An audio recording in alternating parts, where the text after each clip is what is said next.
எனக்கு அன்பான சகோதரா சகோதரி, மனம் திரும்புதல் என்பது வெறும் தவறை ஒப்புக்கொள்ளுவது மட்டுமல்ல, அது வாழ்க்கையின் திசையை மாற்றி தேவனிடத்தில் திரும்பி வருவதாகும்.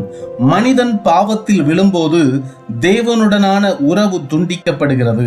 ஆனால் மனம் திரும்புதல் அந்த உறவை மீண்டுமாக புதுப்பிக்கிறது.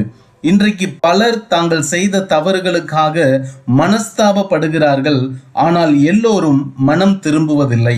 மனஸ்தாபம் என்பது செய்த தவறுக்காக வருந்துவது. ஆனால் மனம் திரும்புதல் என்பது அந்த தவறிலிருந்து திருந்துவது மற்றும் தேவனிடம் திரும்புவது.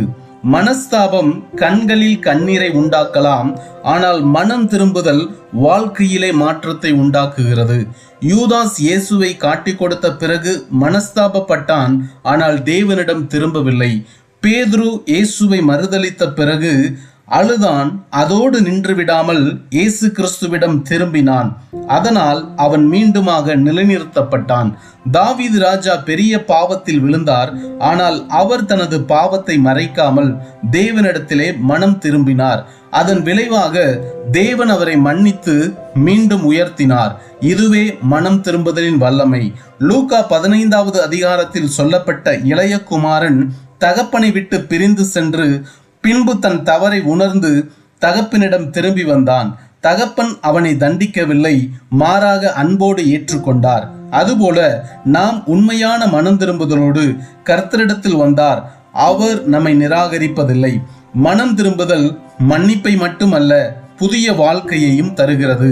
குற்ற உணர்வை நீக்கி சமாதானத்தையும் சந்தோஷத்தையும் அளிக்கிறது. உடைந்த உறவுகளை சீர் செய்கிறது. தேவனுடைய ஆசீர்வாதங்களுக்கான கதவுகளை திறக்கிறது. கிறிஸ்தவம் மனிதர்களை மதமாற அழைக்கவில்லை, மனமாற அழைக்கிறது. பெயர் மாறுவதால் வாழ்க்கை மாறாது. ஆனால் இதயம் மாறினால் வாழ்க்கை மாறும். இயேசு கிறிஸ்துவின் அழைப்பு மனம் திரும்புங்கள் என்பதே. இன்று உங்கள் வாழ்க்கையில் ஏதேனும் தவறு, பாவம் அல்லது தேவனிடமிருந்து விலகிய நிலையில் இருந்தால் தாமதிக்காமல் அவரிடம் திரும்பி வாருங்கள். வெறும் மனஸ்தாபத்தோடு நிற்காமல் உண்மையான மனம் திரும்புதலோடு தேவனை நோக்கி திரும்புங்கள். மனம் திரும்புதலின் வல்லமை உங்கள் வாழ்க்கையை மாற்றும்.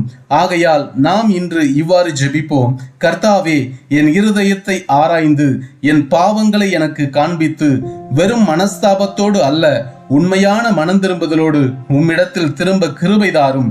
என்னை சுத்திகரித்து உம்முடைய வழியில் நடத்தும். இயேசு கிறிஸ்துவின் நாமத்தில் ஆமேன். கர்த்தர் தாமே உங்களை ஆசீர்வதிப்பாராக.